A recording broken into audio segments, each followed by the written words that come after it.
Hi, Texas State Legislature. My name is Alexandra Hudson. I wrote a book called The Soul of Civility, Timeless Principles to Heal Society and Ourselves, and it's about how to flourish across difference. It harnesses and rediscovers the timeless principles of human flourishing so that it is a handbook for you as a leader to pick it up and navigate leadership in a divided moment right now. I wanted to share with you a story that I hope encourages you. That derives from another community that I'm working with right now, and it is about a Buc-ee's. So it's a community called Palmer Lake, Colorado. And Buc-ee's, as you know, this beloved Texan institution is expanding across different areas of the country. And this may surprise you that it is not as beloved everywhere else as it is in Texas. And this one tiny little town called Palmer Lake was essentially destroyed, ripped apart over a proposed Buc-ee's. And they are a community that has turned to me to help them rebuild and navigate this season post Buc-ee's. And I'll tell you the story of how this happened. Basically, some lovely ladies in Colorado read my book, reached out to me and said, we want to build an initiative and institution around the Soul of Civility here to serve our community and leaders. And they've been handing the Soul of Civility out like candy to Colorado Springs Mayor, City Council, mayors and City Council from the Pikes Peak, from the surrounding region, including one mayor and his council in Palmer Lake. So when they brought me out back in April to do a community-wide event with leaders from across the Colorado Springs region, I met this mayor of Palmer Lake. He said, "I read your book. I've loved it. Can you help us?" And I said, "I don't know." And here's what happened. Buc-ee's identified a spot on a highway close to this tiny town of Palmer Lake, 1,100 people. And people, some people were really excited about it. They inherently love Buc-ee's. They thought it would be great economic development for the area. This is a community that had a lot of financial strain in recent years, and $500,000 deficit. And and other community leaders said, "No, I live in Palmer Lake because I want this tranquil mountain town. I don't want this, 40,000 square foot of fluorescent lights to interrupt my mountain view. And what about the water aquifer system? What about, the environmental impact?" And so it just became this very divisive issue where it got personal, it got vicious. Think slash tires, think restraining orders, think lawsuits, think public firings and scandals, neighbors turning on neighbors, friends turning on friends, think public safety issues. It got so bad in Palmer Lake over this Buc-ee's issue, it made national news. Wall Street Journal, Washington Post, all these outlets said, "Look how civility is breaking down in this tiny town of Palmer Lake." And it was they told this story of division. And I want to tell you a story of hope where these leaders in the community are saying, "I want to rebuild." And so basically the status of the project now is that the Buc-ee's is still being built, but Palmer Lake doesn't receive some of the residual revenue that they were going to otherwise. It was just too divisive. It tore the town apart. And so when the leaders of Palmer Lake approached me, the mayor and others said, like, we're hungry for something new, something better. Can you help us? I said, "Look, I'm not going to come in and arbitrate your Buc-ee's issue. I will, though, give you and your community a shared language through my book and a shared intellectual foundation to navigate disagreement in the future, because life together means we're going to disagree. Democracy involves it. Disagreement is inherent to democracy. It's a feature, not a bug.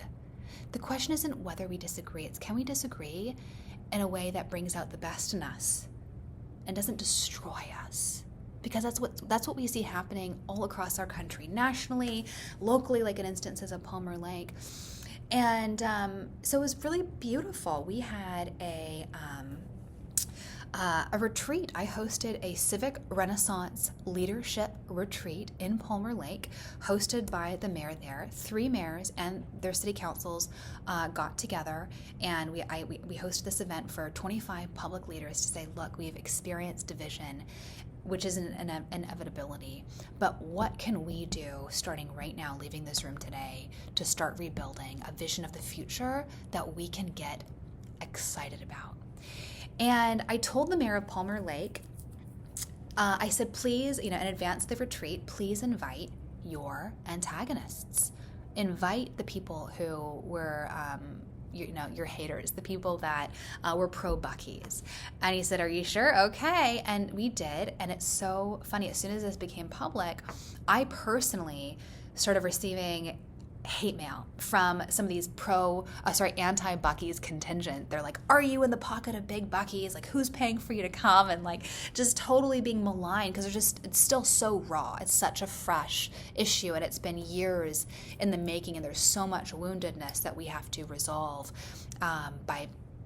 through this work of restoring human dignity as the intellectual foundation and basis for self-governance and governance and local governance and democracy, and as we build a vision for the future that this community can get excited about, because both sides love the community and they've had their entrenched views out of love of the community. One says this is what we need to be viable and to continue existing as a community and to have schools and roads, and the other says no, like you're doing it at too great a cost. It's actually going to undermine and destroy the community. But both have a deep love of community. So what does it look like to get that their eyes off of that issue and onto something better and more beautiful?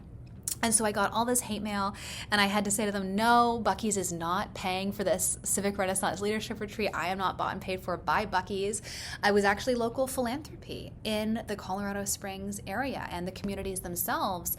It was, different funding sources came together to put this beautiful event on, and people left hopeful. We left with humble but hopeful expectations. And I said, look, we're not here to get rid of disagreement. We're not here to solve all of our problems. We're here to build this community of leaders across the Tri-Lakes region that are going to have this ongoing commitment to human dignity and to rebuilding a more hopeful future and cultivating that vision of a more hopeful future. And so what's happening now in Palmer Lake, local philanthropy gifted copies of my book, The Soul of Civility, to leaders in this community. And now public leaders and citizens alike are leading book reading groups of The Soul of Civility across the community. And I'm so excited. This feels like a fun experiment. I do have leaders on some of those. One person that wrote me kind of a hate mail letter left her phone number. So I called her and I said, hey, I just want to reiterate, this is a genuine invitation for you to join us for the retreat. This is a genuine invitation. I'd love to personally gift you a copy of my book, and I'd like you to read it. And she's like, I'm not going to talk to the anti-Buc-ee's people or the pro-Buc-ee's people. And I said, that's great. You don't have to. But at least I got people on both sides of the issue, the Buc-ee's issue, to the retreat, and both sides are committed to reading this book. And my book, again, it's about how to flourish across difference. It's about civility grounded in human dignity, and not just how you treat those nicely that you like, that you agree with, who can do things for you in return. It's how you treat the other, those people that you don't like, those people that you disagree with, those people that you will never see again, the people who can't repay you. That's what civility is. And that's what is required of us now in a democracy. And I want to reiterate this generous gift that a local Texas philanthropy has gifted to you. They've underwritten a bulk purchase of my book, The Soul of Civility. Please go to Caroline Davila Harris's office or Penny Morales Shaw's office. These are two incredible leaders in your legislature, your peers, who are passionate, and there are others as well, who are passionate about building a culture of flourishing across difference in your legislature, especially in this really special period now between now and when you meet in session in January. I would love to work with you and get to know you and help build with you. Maybe even we do a leadership retreat of our own just outside of Austin before session. If you're interested in this, please write to me, and I'd love to talk with you more about this and some plans that are in the works to serve you and help rebuild that basis of trust and mutual affection that is essential to having a session that is functional and thriving in January. You can't just, this is what we talked about at our session at the Texas State Capitol back in January. It was a bipartisan, back in February, just a few months ago. When I was there, I was invited, and it was a bipartisan, and all of you were invited as well. It was a bipartisan and bicameral showing. Like there's hunger amongst you and your peers. There are people who sense the need for this, that the status quo, the way things have been, are not the way they should or need to be. And there are people that are ready to rise to the occasion and start building that culture of trust again.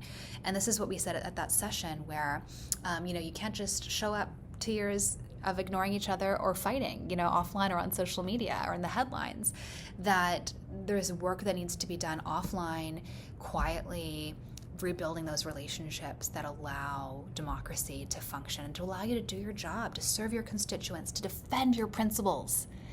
My goal is to build a culture where you can help you build a culture where you can bring your deeply held beliefs to the fore, those of yourself, those that represent your constituents, without fear of reprisal and dehumanization. And that's the goal. That again, we don't live in a crisis of dehumanization. We don't live in a crisis of division or difference. We are always going to disagree. It's a crisis of dehumanization. We are insufficiently appreciating the gift of being human in ourselves and in others. And that is what I am excited to co-create with you. So just a reminder, the book is a gift to you. Copies available at Caroline and Penny's office. Please go get that. I hope, and let me know if you're interested in talking about and participating in a similar leadership retreat in Austin for you and your peers before session in January. And also, I've shared with you a link to the video, the recap video we made of the leadership retreat we hosted in Palmer Lake out of this divided moment. Hope, leaders choosing hope and choosing to build and not letting the status quo determine their future. So anyway, I hope you have a great day, having a great summer, and talk soon.